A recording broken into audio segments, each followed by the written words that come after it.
वित्त मंत्री अरुण जेटली ने कहा कि वैश्विक अर्थव्यवस्था में चल रही उठापटक के बावजूद भारत विकास की रफ्तार को बनाए रखने की कोशिश जारी रखेगा।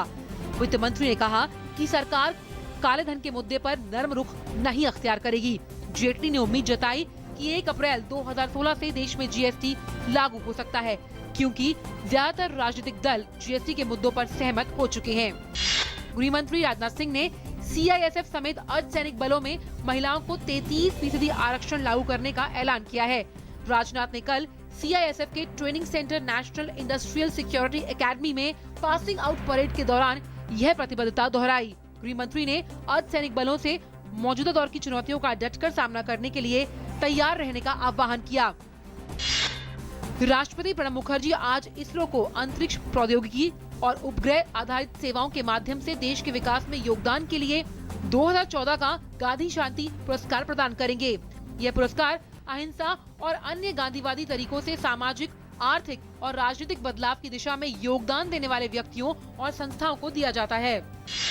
भारत और पाकिस्तान के बीच महानिदेशक स्तर की बैठक के लिए पाकिस्तानी प्रतिनिधिमंडल आज नई दिल्ली पहुंच रहा है। बैठक के दौरान सीमा पार से होने वाली गोलीबारी, घुसपैठ और तस्करी के मुद्दों पर मुख्य रूप से चर्चा होगी। इसके अलावा संचार, एक साथ समन्वित पेट्रोलिंग और विश्वास बहाली के मुद्दों पर भी बात होगी। समापन बैठक और वार्ता के संयुक्त रिकॉर्ड पर हस्ताक्षर इस महीने की 12 तारीख को होंगे। भारतीय रिजर्व बैंक ने सहारा इंडिया परिवार की होल्डिंग कंपनी सहारा इंडियन फाइनेंशियल कॉर्पोरेशन लिमिटेड का लाइसेंस रद्द कर दिया है। इस फैसले के बाद सहारा इंडिया किसी भी तरह का वित्तीय लेन देन नहीं कर पाएगी। आरबीआई ने 2008 में कंपनी को चिट फंड के तहत किसी जमाकर्ता से जमा स्वीकार करने पर रोक लगा दी थी। अमेरिका के लास वेगास में टेक ऑफ के दौरान ब्रिटिश एयरवेज के एक प्लेन में आग लग गई। विमान लंदन रवाना होने वाला था। विमान में सवार सभी 172 लोगों को आपात स्थिति में सुरक्षित बाहर निकाल लिया गया है, जिनमें 159 यात्री और चालक दल के 13 सदस्य थे। तुर्की के इदीर प्रांत में कल पुलिस की एक बस पर हुए बम हमले में कम से कम 13 पुलिसकर्मियों की मौत हो गई। बताया जा रहा है पुलिसकर्मियों का एक दल बस से तुर्की को अजरबैजान के नाखीचेवन इलाके से जोड़ने वाले दिलुकु सीमा प्रवेश द्वार की ओर जा रहा था। तभी हंसकोय गांव के नजदीक पर बस पर बम से हमला किया गया। संयुक्त राष्ट्र ने हंगरी में बढ़ती शरणार्थियों की संख्या पर चिंता जताई है। संयुक्त राष्ट्र ने कहा कि सीमा पर शिविर बनाने के लिए हंगरी को अंतर्राष्ट्रीय मदद की जरूरत पड़ेगी। लिहाजा सर्बिया से लगी सीमा से हंगरी को बड़ी मात्रा में टेंट, बिस्तर, कंबल भेजे हैं। पहले से ही हंगरी की सीमा पर रह रहे शरणार्थियों की शिकायत है कि सुविधाओं के अभाव में वो खुले आसमान के नीचे सोने को मजबूर हैं। यूरोप में बड़ी संख्या में पहुंच रहे शरणार्थियों के एक बहुत बड़े हिस्से के अपने यहाँ आने पर जर्मनी ने कहा कि वह कुछ सालों में सालाना 5 लाख शरणार्थियों को स्थान दे सकता है, लेकिन यूरोपीय देशों को भी उचित हिस्सा स्वीकार करना चाहिए। यूनान के द्वीपों पर हजारों की संख्या में शरणार्थी जमा हैं, जबकि यूरोपीय संघ ने इस संकट के सालों तक चलने की चेतावनी दी है एवं संयुक्त राष्ट्र ने विश्वव्यापी हल का आह्वान किया है। 6 बार की US open champion Serena Williams ने एक बार फिर जबरदस्त खेल दिखाते हुए प्रतियोगिता के सेमीफाइनल में जगह बना ली है। सेरेना ने बड़ी बहन वीनस विलियम को 6-2, 1-6, 6-3 से हराकर अंतिम 4 की राह पक्की की। वीनस विलियम्स 2 बार यूएस ओपन का खिताब अपने नाम कर चुकी हैं, जबकि सेरेना की नजर अपने 7वें यूएस ओपन खिताब पर है।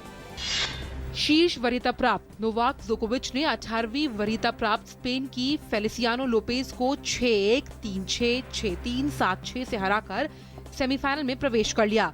लोपेज केवल दूसरा सेट ही अपने नाम करने में सफल रहे, जिस कारण मुकाबला 4 सेट तक चला। सानिया मिर्जा और मार्टिना हिंगिस की जोड़ी ने यूएस ओपन के सेमीफाइनल में जगह बना ली है। मिश्रित युगल वर्ग के सेमीफाइनल में भारत के रोहन बोपन्ना और लिएंडर पेस आमने सामने होंगे।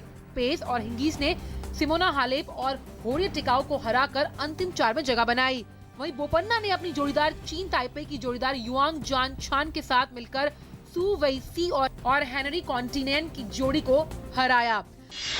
भारतीय स्टार गोल्फर अनिबन लाहिड़ी ने एक बड़ी उपलब्धि हासिल करते हुए अक्टूबर में दक्षिण कोरिया में होने वाले प्रतिष्ठित प्रेसिडेंट्स कप गोल्फ टूर्नामेंट के लिए क्वालिफाई कर लिया है। वे ऐसा करने वाले पहले भारतीय बन गए हैं।